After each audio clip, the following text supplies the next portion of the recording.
So I'm going to just go ahead and get started there then. Hello and welcome to Points of Light. This is Arkansas-Oklahoma Synode's Epiphany series, where we talk about a variety of innovative worship ideas and hopes that congregations might want to be interested in them and basically steal away the idea for Jesus, because all ministry was created and elsewhere, and we have borrowed and adapted those ideas. So today with me, first, I am Becca. I'm the Director of Evangelical Mission and Associate for Youth and Young Adult Ministry for the Arkansas-Oklahoma Synod. And with me today is Pastor Julie Recher of Lord of Life Lutheran Church in Edmond, Oklahoma.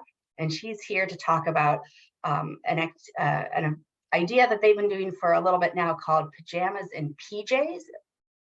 Prayers in pajamas. I realized when it came out of my mouth that pajamas and PJs were the same thing. Prayers and jammies.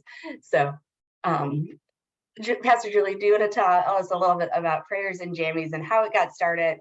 What does it look like when you meet? How often you meet? All of those details, and we'll just continue from there. Sure. Well, it started actually as a brainchild of one of my congregation members. She had been doing some trainings with online or hybrid worship, and I said, "Did you get this idea from one of those?" She said, "No, but I've been doing these, and it just came into my mind." So she described prayers in pajamas, and I said, "Okay, what does that look like?" And she said, "I envision Pastor Julie on the bed with her kids, just praying and talking with families." I said, "Cool. We might as well try it." So I think it was over a year ago. It was pretty close to when I started, which was almost 2 years ago now, that I planned for a 5-minute once a week check-in with families that we called Prayers in Pajamas. And I kept it pretty loose to start, just to see if it was going to fly, but loosely based it on Rich Melheim's Faith 5, which I don't remember off the top of my head what all those Faith 5 were. Go for it. Oh man, now I know the last one's blessing, highs and lows, reading a story, questions. Oh man, yeah, but it's 5 basic things that families can do. I was gonna say, I have it on my shelf somewhere, so I could look it up if we really want to insert it. And it's supposed to take 5 minutes, but I can't imagine it ever actually taking 5 minutes, just a basic family check-in time. Yeah. So ours is more gather, story, or song. Sometimes I have a question that I ask them to talk about, sometimes not, depending on how my own kids are doing. And then we pray about what we talked about, and then we bless each other at the end. And the blessing could just be completely stolen from Rich Melheim. I can't remember for sure, but it's a cross on the forehead. God loves you, and so do I. So everybody gets to do that to each other. Parents to kids, kids to parents, kids to kids, parents to parents. Everybody gets to do it to each other. And it's pretty cute because my son has started like going toward the Zoom screen and like blessing every single person, even though they can't see it or hear it if I mute him. So pretty cute. And so for a while, I was just planning it week to week that way and just coming up with whatever story I would talk about. One time we did a blessing of the stuffies, right? The loved things that the child has. One time we did a blessing of the pets, just like really simple, small things that connect with the kids. And the response was really good. I wasn't quite sure what it would be. We have our share of young families. My own kids are 4 and 5. And there are a lot of kids sort of in that age range, like 2 to 7, 8. And some weeks I only have one family join, and some weeks I have like 5 families join. It really depends on the week. But every time I ask, like, is this worthwhile? Do you want to continue? The answer is overwhelmingly yes. So it's not a lack of desire that people aren't showing up. Sometimes it's just schedules or whatever. And do you normally do this around bedtimes for that age range? I'm sorry, can you say that again? Do you normally do this around bedtime for that age range? Yeah, so my kids start their bedtime at 7:30. So this actually starts at 7:30. So they get to go to bed a tiny bit late because it's really only 5 minutes. But they get to start going to bed a little late on Wednesdays when we do this check-in. So stories, Bible stories, or other books, or that's depending on what strikes you that week. It's sort of dependent on what struck me that week. I've done, whatever related to the holidays. I've done, if it was Mother's Day or Father's Day or Grandparents' Day or whatever that week, I might talk about that. There was a week that I had been really touched by the friendships in my life. So I talked about friends. And so it really was just what came to mind. This year, though, since it was such a big hit last year, I think we took a break over the summer. When we came back, I sat down, I planned out a while, and I went through sort of a cycle of teaching the kids a song, which didn't work super well. So that one's pretty much out. Zoom and singing doesn't quite work well together, no. Yeah. Doing a really super simple like examen. So again, that sort of highs and lows of the day. I might talk just about highs, or I might talk about just lows, or I might ask a specific question like, where did you feel most loved today? So I do one of those kinds of questions to direct our attention to where God was present that day. I'm doing some body prayer. So I say, like, how did you use your ears today? And kids would share and I would share, and we'd talk about all the good uses we could have for our ears, mouth, eyes, hands, feet. I still do holiday stuff on holidays. Like yesterday, I did a preview of the Epiphany story because we're doing an Epiphany event on Friday. So I just did a really short thing, and I asked, what present would you bring to Jesus? And they had all kinds of fun answers for that. And then sometimes I do just a simple breath prayer. So they said, I need to take just some deep breaths tonight. Can you do this with me? When you breathe in, think peace. When you breathe out, think love, or something super simple that they could do, and we'd breathe together a few times. And I think this is really connecting with the families because there is a desire for that faith to be beyond the church walls, but there's also a wondering of how to do that. So this is sort of equipping them and helping them so that even when they're not there, they know our blessing. We've been doing it for almost 2 years straight now. They know the cross on the forehead. They know God loves you, and so do I. So that kind of stuff they can do at home, whether they're on prayers and pajamas that week or not. So. I mean, that sounds amazing, because it sounds like if other congregations want to adapt this, it can be something as simple as, this is your check-in question. They can use something like the World Story Bible, which goes along with the lectionary, and then they never even have to think about what their story is going to be for that. They can do the story for the upcoming Sunday or the Sunday beforehand, depending on what time of the week they meet, and then do that breath prayer every time, and then do the blessing. And that pattern then establishes it.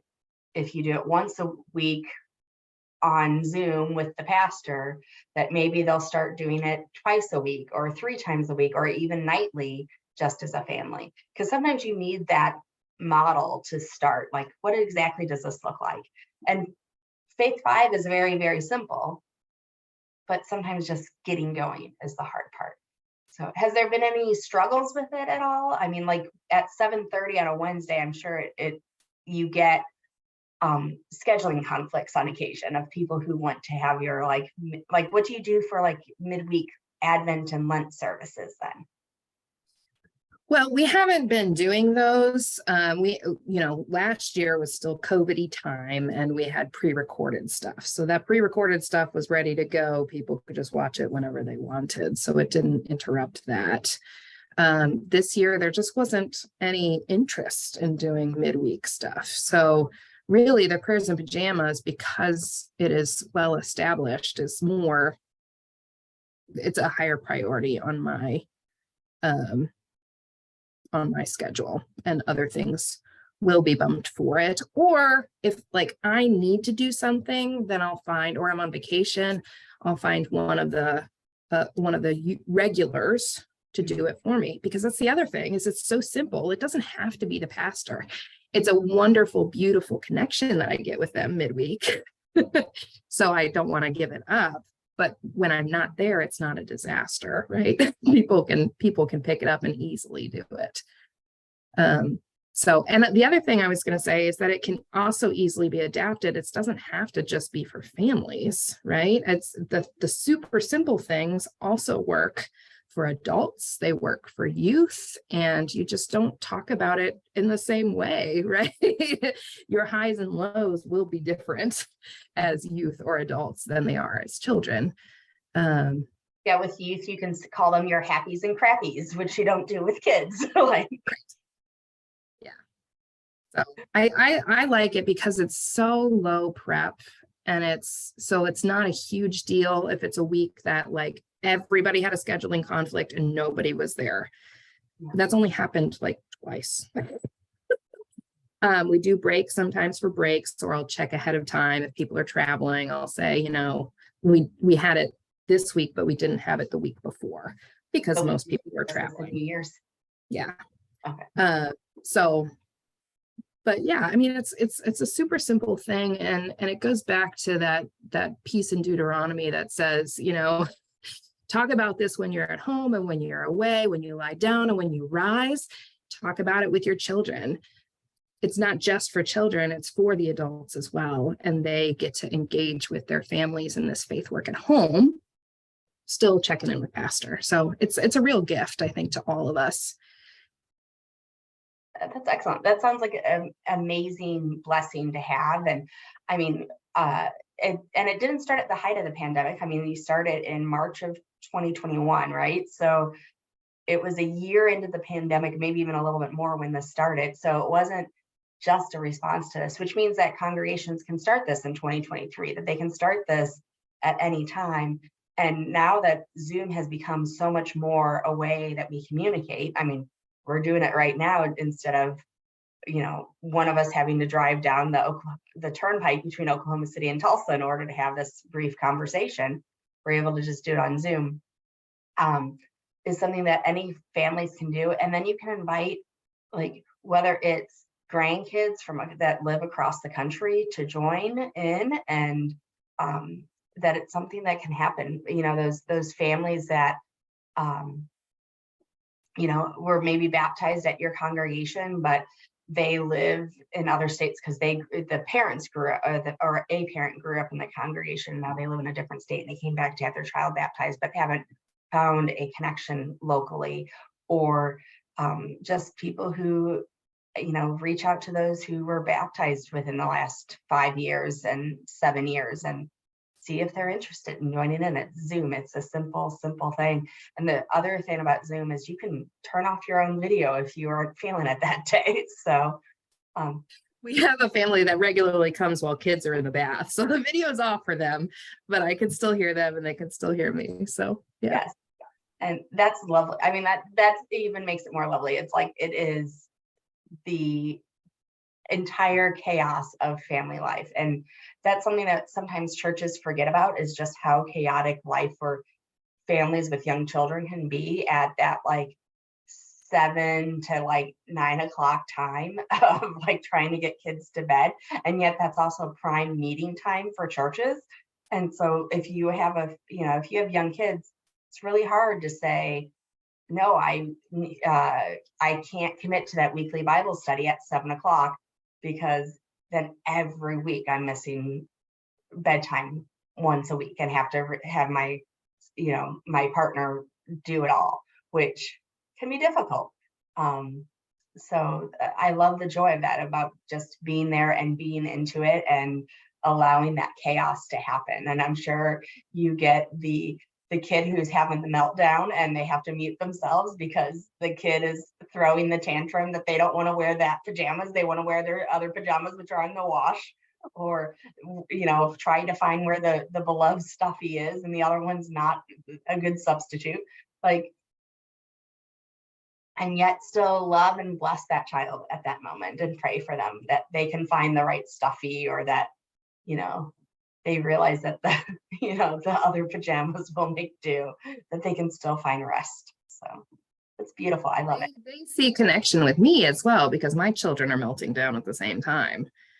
And half the time my spouse is working and she isn't quite home yet to be with the kids. So they're either in there melting down or they're out like watching a video sometimes, so that they're not in the room melting down. So they just get to see real Julie, real Pastor Julie family, in a way that people don't often get to see. So yeah, I think that's also such a huge blessing. I mean, of that idea of like the pastor's family being the perfect family and everything going right, which is so not true, like at all. And it's a great connection since you have kids in that age range, but I don't think you have to have kids in this age range in order to do it.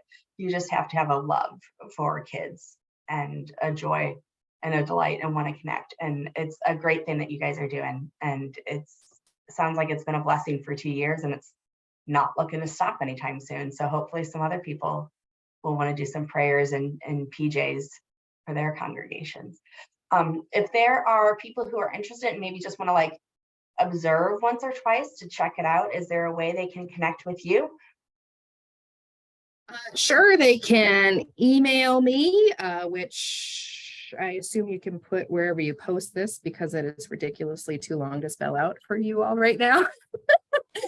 But you all can connect with me or with my church office, and we will get you the link. It is, because it's children, I make sure that there's a waiting room, and I only let in people that I know are coming. So yes, if you let us know, we will get you the link and make sure you get in 1 week.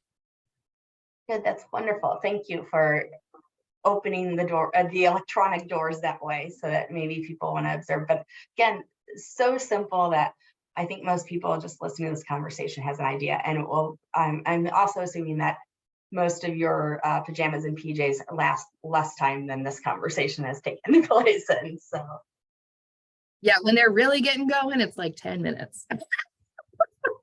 Otherwise, it's pretty much 5 minutes every week. So really, when your daughter is in a very chatty mood, yeah. He likes to run the show. So I would argue that for pastors who don't have, or people who don't have children, this might be easier to lead. That you aren't trying to lead and also not let your extroverted child take over at the same time. So well, wonderful. Thank you, Pastor Julie, for sharing so much. And again, if you want to get in contact with her, her email will be in the comments on as we are posting this on Facebook. And you can email Pastor Julie either directly or at the church office at Lord of Life in order to find out Wednesdays at 7:30, or just do it yourself, because it's a very simple, email people a Zoom link, have a set time around bedtime, and just do some check-in, read a story, have a prayer, and then bless one another, because you are loved. Or what is your blessing again? Will you end it with the blessing? Cross on the forehead. God loves you, and so do I. Thank you.